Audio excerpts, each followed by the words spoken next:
Hello everybody, this is lesson 7-1, Pythagorean theorem. You're going to want to open your book to page 396. We're going to talk about the hypotenuse.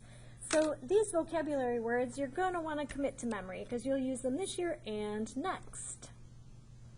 The hypotenuse is the line of the side of the triangle that is directly across from that 90-degree angle. Okay, so the Pythagorean theorem can only be used with right triangles. So every triangle that you use the Pythagorean theorem with is going to have that 90-degree angle in the corner. Directly across from that 90 degrees is what we call the hypotenuse. It is the longest side of that right triangle. The second vocab word you need to understand is a leg. Now, there's two legs. We label them A and B, okay? So those are the two legs, and they are the two shorter sides. Now, the good news is it doesn't matter which one you label A and B. A could be on the bottom, B could be on the side. It doesn't really matter because they're both going to be added together, and you'll see that in just a moment. Pause for 1 second while I grab a calculator. You can grab yours too.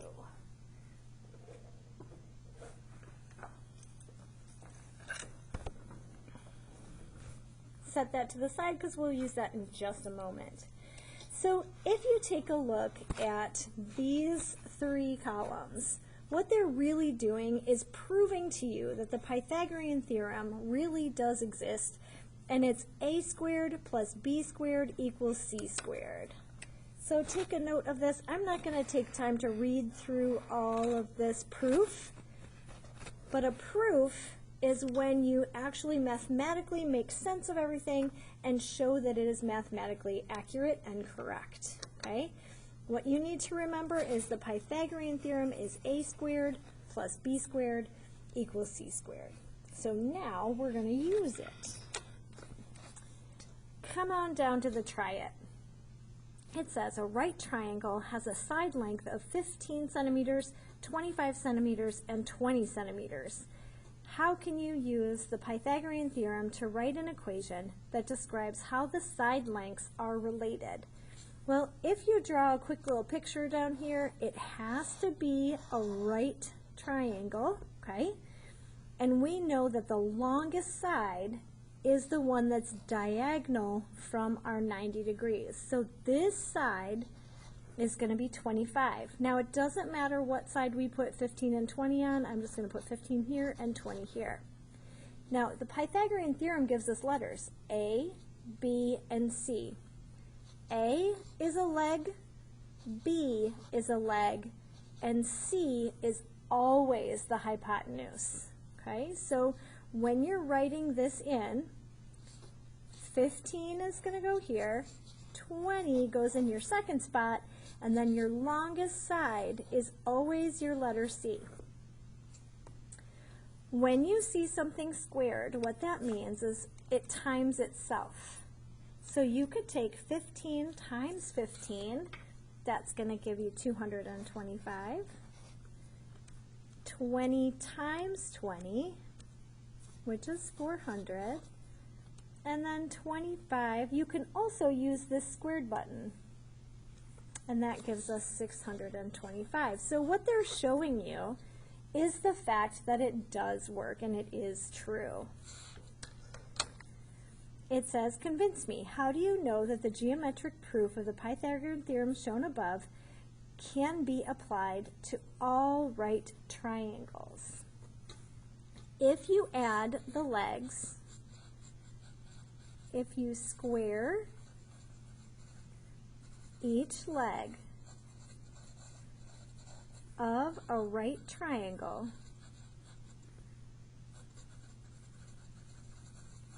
it will equal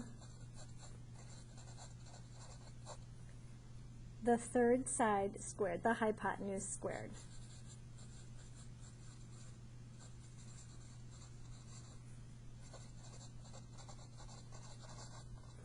Now we're moving on to example 2.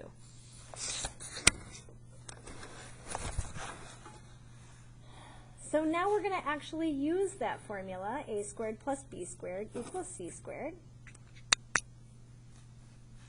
to solve, and I'm going to show you how to use that square root button. You might have remembered from a while back.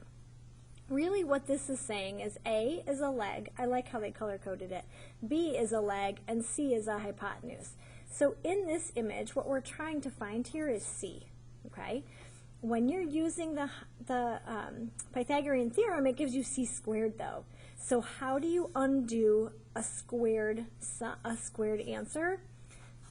Please write this in your notes. To undo a square, find the square root. Okay? So the square root, if you remember correctly on your calculator, on this one, it's really hard to see. It's that purple sign right above x squared.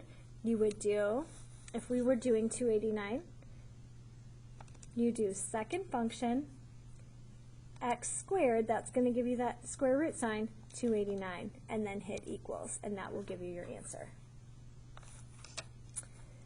Moving on to example number 3. Use the Pythagorean theorem to find the length of a leg. So now it's like missing side, right? So I know that you see this, but a lot of times students don't really look at the steps. So I'm going to show you parallel, and I want you to actually practice doing this with me, okay? It says, Mara is repairing the trim on the side of the display case sketched to the right. She has a piece of trim that's 20 inches long. Does Mara have enough trim to repair the case? So it's going to be yes or no. She does have enough or she doesn't, okay? So here, again, it's color-coded. We know our a squared, that's 20 squared. We don't know our b squared, but we do know c squared, which is 29 squared. So you're going to take that calculator. You can do 20 times 20. This is 400 plus b squared equals 29 times 29. That's 841. Now you have to do a little algebra, okay? You want to get the letter by itself, so you're going to subtract 400. And now I have b squared equals 841 minus 400 is 441, okay? In order to get just b, because that's what we need here, not b squared, we need b, you're going to take the square root. So 441, second function, square root, you can't see. Second function, let me show you again. Second function, square root, 441. And that b equals 21. That means this side is 21 inches, okay? The question says Mara needs 20 inches. She has a piece of trim that's 20 inches. Does she have enough? So she does not have enough because she needs 21 inches. So does she have enough? The answer would be no, okay? Moving on down to the try it. Now let's go ahead and apply this. So we have a right triangle that has a hypotenuse length of 32. So I'm going to go ahead, draw my right triangle. There's my 90 degrees. Directly across is my hypotenuse, and that's 32 meters. It has one leg with a length of 18 meters. What is the length of the other leg? So here's a B. Okay, we could call it A if we wanted to, doesn't matter. Okay. Express your answer as a square root. Let me show you what that means. So now we're going to use Pythag. We're going to say, okay, just like example number 3, a squared plus b squared equals c squared.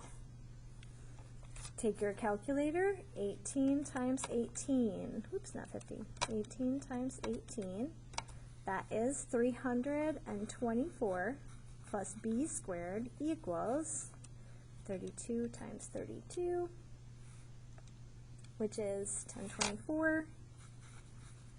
Okay, now we have to do a little bit of algebra. We're going to move this 324. That cancels. I'm left with b squared equals 0, 0, 7. Okay? Now they said express your answer as a square root. So I'm not done yet because I just want b, not b squared. So what I have to do is take the square root of that. But what they're telling us is we can leave our answer as a square root. So b would equal the square root of 700. That would be your answer. Thanks for watching. This one was a short one. See you in class.